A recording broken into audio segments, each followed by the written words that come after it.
প্রতিটা মানুষের জীবনে একবার হলেও এমন একটা সিচুয়েশনের সম্মুখীন হতে হয় যেখানে নিজের দোষ নেই জানা সত্ত্বেও নিজেকে সব থেকে বড় দোষী বলে মনে হয়। ইন্টার পড়ুয়া পারমিতা কাজিনদের মধ্যে বয়সে সবার থেকে ছোট হলেও বুদ্ধি আর জ্ঞানে কারো থেকে কম নয়। আফরিনের চলে যাওয়াতে যে পারমিতার কোনো হাত বা দোষ নেই তা পারমিতা নিজেও ভালো করে জানে, কিন্তু তাও কেন যেন নিজেকে বারবার দোষী মনে হচ্ছে। প্রতিটা মুহূর্ত মনে হয় তখন যদি আমি না করে দিতাম তাহলে হয়তো সব ঠিক থাকতো। সবাই মিলে বাড়িতে আসতে আসতে সকাল হয়ে গেছে। ওয়াহিদ চৌধুরীর গাড়ি পার্ক করতেই পিছনে হাবিব চৌধুরীর গাড়ি এসে দাঁড়ায়। গাড়ি থেকে পারমিতা আর আবরার নেমে অপেক্ষা করছে সবার নামার জন্য। গাড়ি থেকে সবাই সরাসরি বাড়িতে ঢুকে পড়ে। গাড়ির একপাশে দাঁড়িয়ে থাকা পারমিতার দিকে কিছুক্ষণ মন খারাপ করে তাকিয়ে থাকে আবরার। মন খারাপ করিস না, আফরিন ভাবিকে ফিরিয়ে আনার সর্বোচ্চ চেষ্টা করছে আব্বু আর চাচু। চল ভেতরে চল। পারমিতার কাঁধে হাত রেখে বাড়ির মধ্যে নিয়ে যায় আবরার। ড্রয়িং রুমে সবাই বসে আছে। মায়া চৌধুরীর দিকে মুখ তুলেও তাকাতেও পারছে না পারমিতা। আমি আইজিপির সাথে কথা বলেছি, যেভাবে যা করার সব করেই আরফিন আর ওই ছেলেকে খুঁজে বের করবে বলে ওঠে হাবিব চৌধুরী। এই মেয়েকে আমি কখনোই ক্ষমা করব না, রাগ হয়ে বলে ওয়াহিদ চৌধুরী। ড্রয়িং রুমের একপাশে দাঁড়িয়ে আছে মিতা। আবরার গিয়ে ডাইনিং টেবিলে বসেছে। বিয়ের প্রোগ্রাম নিয়ে গত 8-10 দিন ধরে ঝড় যাচ্ছিল আবরারের উপর। মনে হচ্ছে আর দাঁড়িয়ে থাকতে পারবে না। মিতা একবার চোখ বুলিয়ে পুরো বাড়িতে অরিয়নকে খুঁজতে থাকে, কিন্তু তাকে দেখতে পায় না। তবে কি সে নিজের রুমে? মনে মনে ভাবে মিতা। অরিয়ন কোথায়? পানি নিয়ে আসা কাজের মেয়ে সাহেলাকে দেখে জিজ্ঞেস করে আনিকা চৌধুরী। ছোট স্যার তো বাসায় আসেনি ম্যাম। জবাব দেয় সাহেলা। আসেনি মানে? ভোরে আসেনি? চেক করেছিলে সব কিছু? চিন্তিত সুরে জিজ্ঞেস করে আনিকা চৌধুরী। জি ম্যাম, সকালবেলায় সবার বেডরুম রেডি করে এসেছি, তখনও দেখিনি স্যারকে। আবারও বলে সাহেলা। আনিকা চৌধুরী আর কোনো কথা না বলে নিজের ব্যাগ থেকে মোবাইল বের করতে করতে নিজের রুমে চলে যান। আমাদের ক্ষমা করবে হাবিব ভাই, জীবনেও ভাবতে পারিনি এরকম একটা সিচুয়েশনে আফরিন আমাদের সবাইকে রেখে পালিয়ে যাবে। কথাটা বলতে বলতেই চোখ ভিজে আসে মায়া চৌধুরীর। মিতা মায়া চৌধুরীর অবস্থা দেখে তার পাশে গিয়ে বসে। নিজের হাত দিয়ে জড়িয়ে ধরে মায়া চৌধুরীকে। তুমি কান্না করো না, দেখবে সব ঠিক হয়ে যাবে। কিছু ঠিক হবে না তো মিতা, জবাব দেয় ওয়াহিদ চৌধুরী। ওয়াহিদ চৌধুরীর হাতে হাত রেখে বলে হাবিব চৌধুরী। ওয়াহিদ চৌধুরীর বড় ভাইয়ের কথা শুনে মায়া চৌধুরীর দিকে তাকায়। মায়া চৌধুরীরও মত আছে বুঝতে পারলে মাথা নাড়িয়ে সায় দেয় ওয়াহিদ।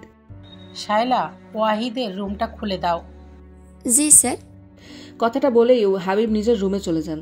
তুমি একটু রেস্ট করে নিও মায়া, বলে ওয়াহিদ চৌধুরী। হ্যাঁ মা, বাবা ঠিক বলেছে, তুমি একটু রেস্ট নিয়ে নাও। তুইও নিয়ে নে মিতু, আর পারলে আমাকেও মাফ করে দিস। কথাটা বলেই সোফা থেকে উঠে চলে যায় মায়া। মাকেও মাফ করে দিস মিতা, আমি যে নিরুপায় ছিলাম। বাবা এভাবে বলো না প্লিজ।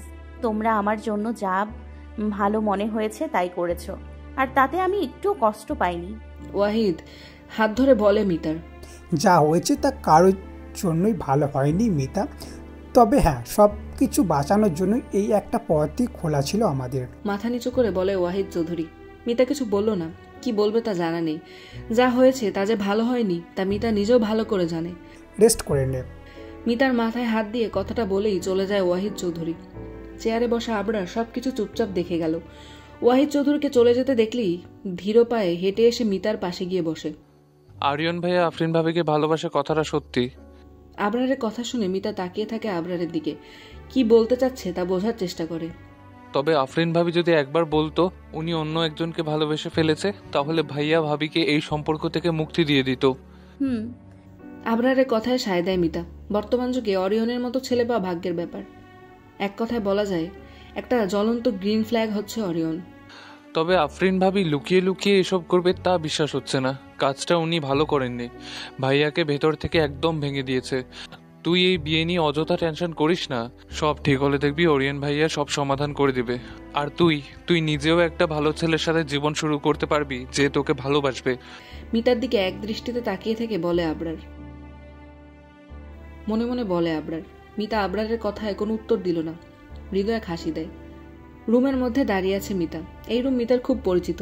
অনেক রাতে এই রুমে ঘুমিয়ে কাটিয়েছে মিতা আর আফরিন। এই বাড়িতে বেড়াতে আসলেই এই রুমটা সবসময় আফরিন আর মিতার জন্য গুছিয়ে রাখা হতো। তাই হাবিব চৌধুরী শখ করে রুমটা ওদের জন্য সুন্দর করে সাজিয়েছিল। নিজের কোনো মেয়ে নেই বলে হাবিব চৌধুরী সর্বদাই মিতা আর আফরিনকে নিজের মেয়ের মতো আদর করে গেছে, যার কারণে এই বাড়ির কিছু দেখলে বা বেড়াতে আসলে কখনো ওদের দুজনের মনে হয়নি এটা নিজের বাড়ি নয়। আস্তে আস্তে হেঁটে বিছানায় গিয়ে বসে মিতা। বেডের পাশে থাকা ছবি ফ্রেমটা হাতে তুলে নেয়। ছবিতে মিতা আর আবরার হাঁটু ভেঙে নিচে বসে আছে, মুখে বিশাল এক হাসি দুজনের। মিতার পেছনে আফরিন আর আফরিনের পাশে অরিয়ন। আফরিন নিজের এক হাত দিয়ে মিতাকে ধরে রেখেছে, অন্য হাত দিয়ে নিজের গাল স্পর্শ করে জিভ বের করে দেখাতে ব্যস্ত। পাশে বসে থাকা অরিয়নের এক হাত প্যান্টের পকেটে, অন্য হাত আবরারের কাঁধে। কিন্তু ছবিতে অরিয়ন এক দৃষ্টিতে তাকিয়ে আছে আফরিনের দিকে। অরিয়নের চোখে যেন শুধু ভালোবাসা আর ভালোবাসা। কি করে পারলি তুই আপু? সত্যি কি তুই কাউকে ভালোবেসে ন্যায় অন্যায় সব ভুলে গেলি? এই মানুষটাকে কিভাবে ছেড়ে দিতে পারলি তুই? ছবিতে থাকা আফরিনের দিকে তাকিয়ে বলে মিতা। কেন যেন বাসর ঘরে আর কুমিল্লাতে দেখা অরিয়নের চেহারা ক্ষণিকের জন্য ভুলতে পারছে না মিতা। কতটা অসহায় লেগেছিল অরিয়নকে। মনে হচ্ছিল কেউ কারো বেঁচে থাকার শেষ সম্বলটা কেড়ে নিয়েছে। এসব ভাবতে ভাবতেই মিতার চোখে পানি চলে আসে। কাজটা তুই ভালো করিসনি আপু, ভালো করিসনি। বারবার কথাটা বলতে বলতে ছবির ফ্রেম সহ বিছানায় শুয়ে পড়ে মিতা। 2 দিন পর। জানোয়ারগুলোর মুখ বন্ধ করার ব্যবস্থা করো রাজীব। না না, আমি শুধু চাই নিউজ থেকে সব কিছু সরিয়ে দেওয়া হোক।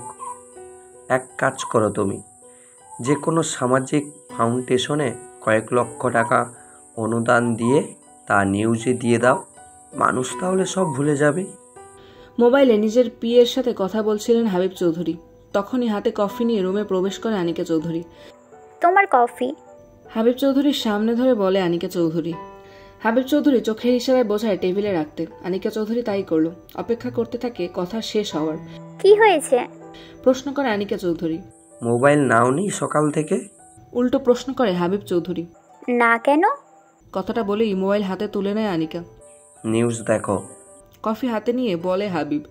নিউজ চ্যানেলে প্রবেশ করতে দেখতে পায় শিরোনামে বড় বড় করে লেখা, বিশিষ্ট শিল্পপতি হাবিব চৌধুরীর ছেলে অরিয়ন আফনান চৌধুরী প্রেম করেছেন চাচাতো বোন মেহেরিন আফরিন চৌধুরীর সাথে, কিন্তু বিয়ে করেছেন আর এক চাচাতো বোন পারমিতা মেহেরেজ চৌধুরীকে। কারণ কি? অর্থ। বড়লোকদের কাছে বেশি মূল্যবান কি ভালোবাসা নাকি অর্থ? চোখে দেখে যেন নিজেই বিশ্বাস করতে পারছে না আনিকা চৌধুরী। বড় বড় চোখ করে তাকায় হাবিব চৌধুরীর দিকে। ওরা সাহস করলো কিভাবে? আমার রাইফেলের কাজ এটা। ওদের লোক দিয়ে এই নিউজ ছাপিয়েছে। দাঁত কিরমির করে বলে হাবিব চৌধুরী। এখন কিছুই না। এসব কিভাবে সামলাতে হয় সব জানা আছে আমার। ওরিয়নের কি খবর? বলে ওঠে হাবিব চৌধুরী। জানি না, তোমার ছেলে যোগাযোগ করছে না। রাজীব থেকে জানতে পেরেছি ফার্ম হাউসে আছে। আচ্ছা, ওকে কিছুদিন সময় দাও, ও সামলে নেবে। আমি যাচ্ছি। কফির কাপ রেখে বলে হাবিব চৌধুরী। আচ্ছা। অরিয়নের রুমের দরজার সামনে দাঁড়িয়ে আছে মিতা। শায়লা ভুল করে মিতার একটা ব্রিফকেস অরিয়নের রুমে রেখে দিয়েছে, এটা ভেবে যে মিতা এখন থেকে অরিয়নের রুমে থাকবে। সেই ব্রিফকেস নিতেই এসেছে মিতা, কিন্তু রুমে কেউ নেই জেনেও ভয় লাগছে মিতার। এই 2 দিনে অরিয়ন বাড়িতে ফেরেনি। কেমন আছে, কোথায় আছে, কি করছে তা জানে না মিতা। আফরিনের থেকে বিচ্ছেদ হওয়াটা মেনে নিতে পারছে না অরিয়ন। ধীরে ধীরে হ্যান্ডেল লক ধরে খুলে ভেতরে ঢোকে মিতা।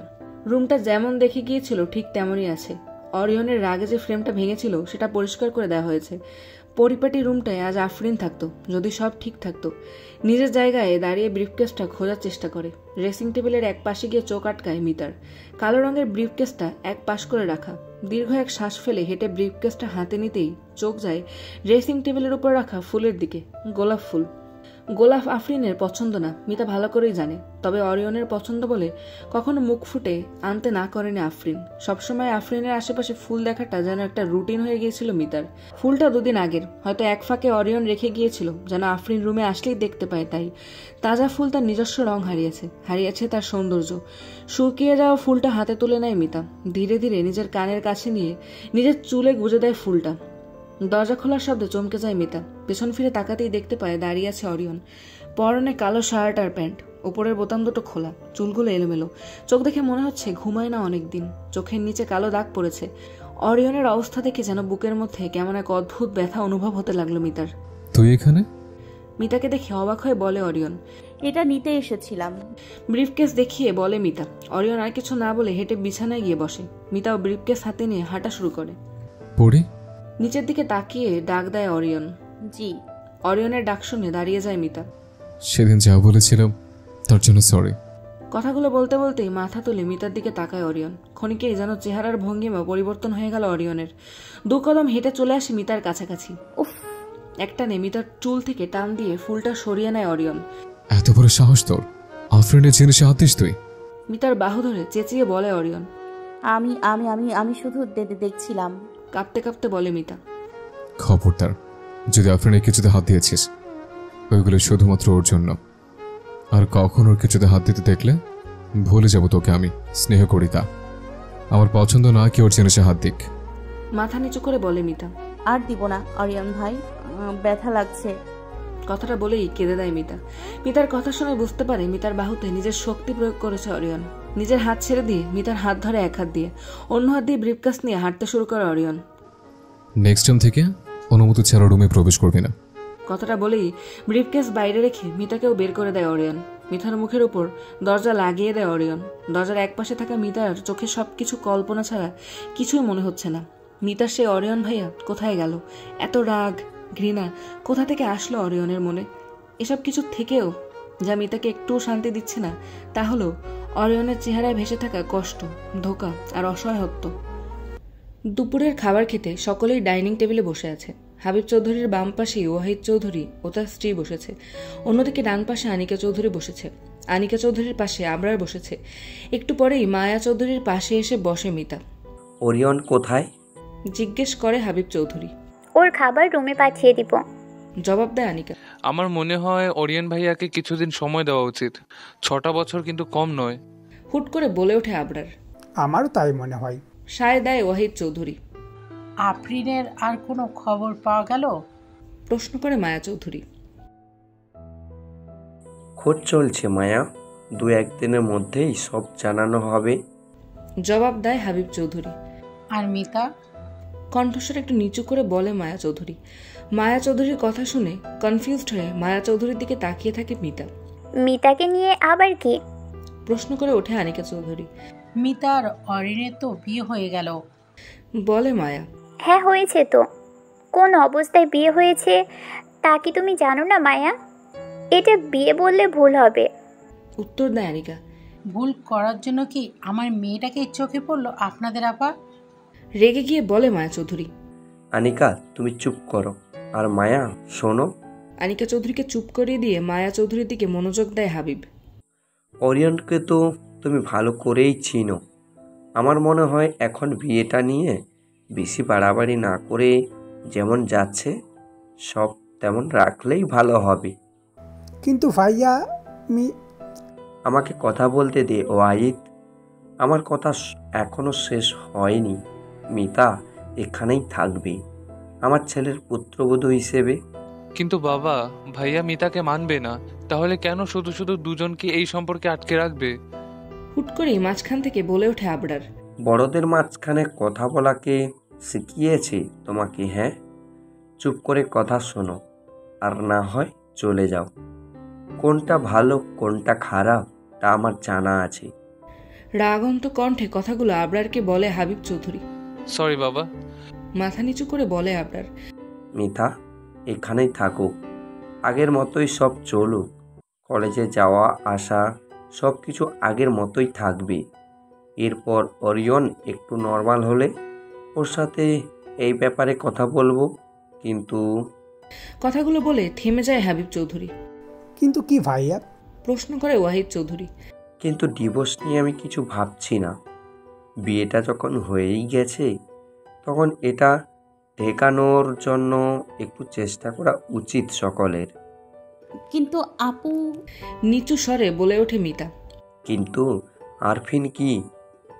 আরফিন আর ওরিয়নের কেউ না, নিজেরটা ভাবো।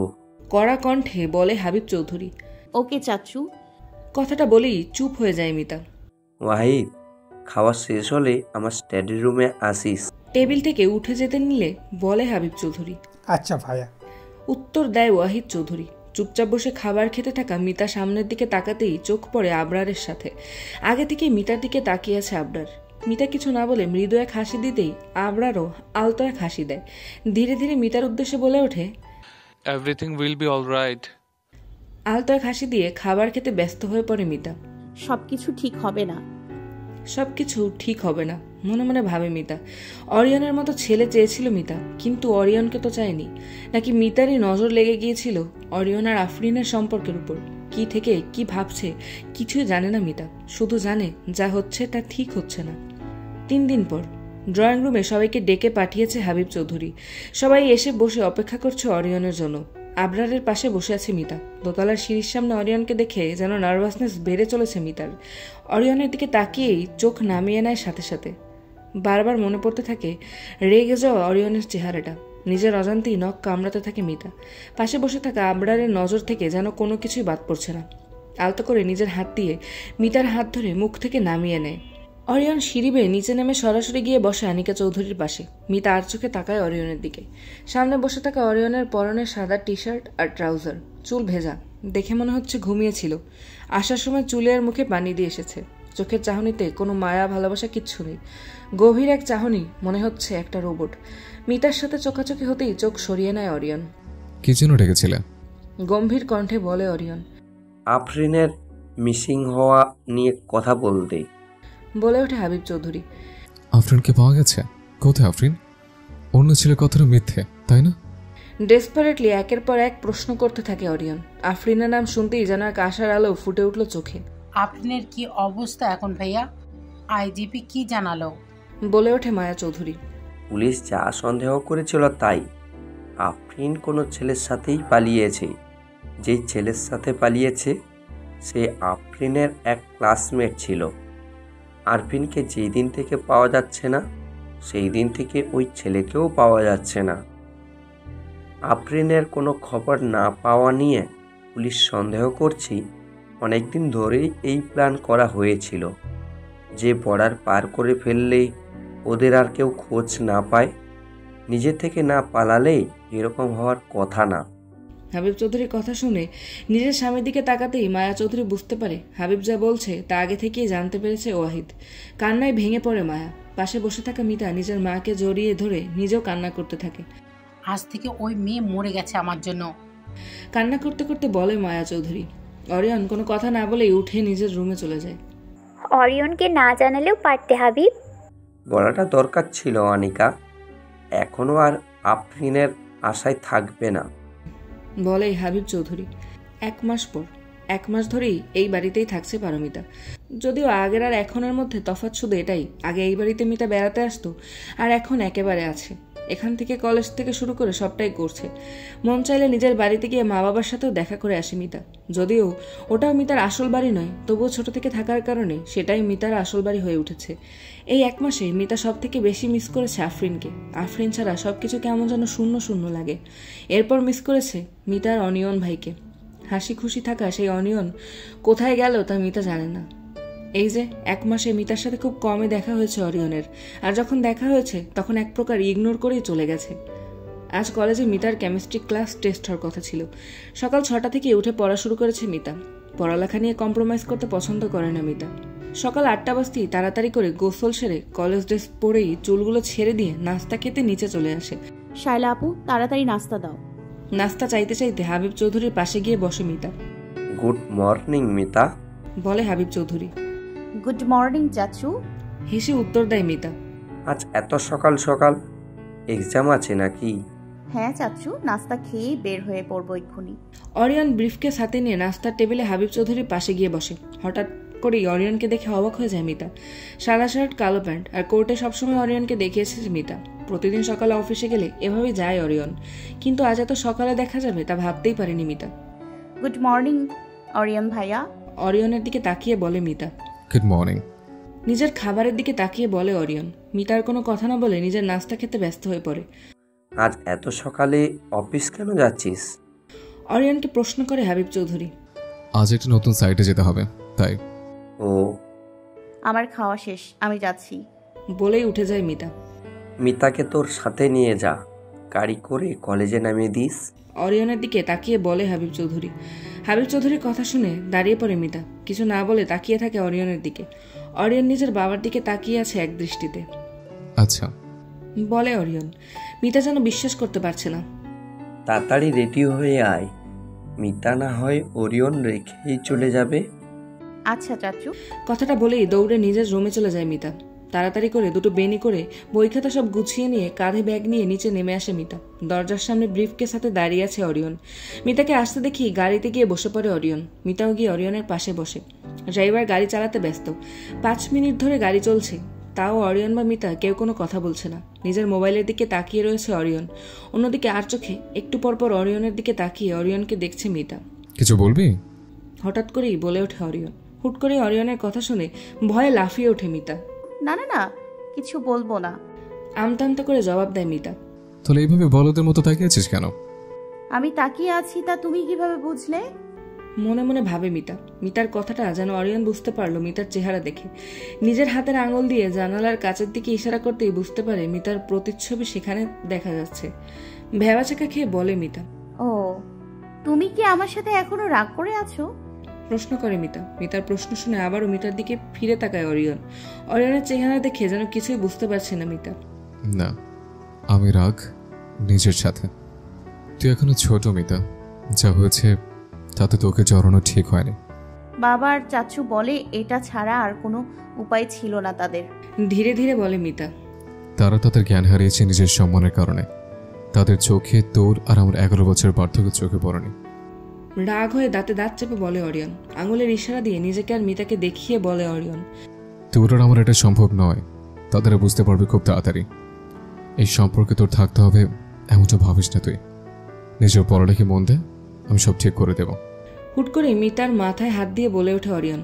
অরিয়ন কি বলল তাতে যেন ধ্যান গেল না মিতার। যা চোখে ভাসছে তা হলো সামনে বসে থাকা অরিয়ন। নিজের মাথায় অরিয়নের হাত অনুভব করতেই যেন প্রতিনিয়ত হার্টবিট বেড়েই চলেছে মিতার। সম্পর্কের কি হবে তা মিতা জানে না, শুধু জানে অরিয়নকে হাসি খুশি দেখতে চায় মিতা। শুধু জানে অরিয়নের সাথে মিতার সম্পর্ক আগের মতো সুন্দর হলেই হবে। এতে যদি এই বিয়ের সম্পর্ক শেষ হয়ে যেতে হয় তাহলে বরং তাই হবে।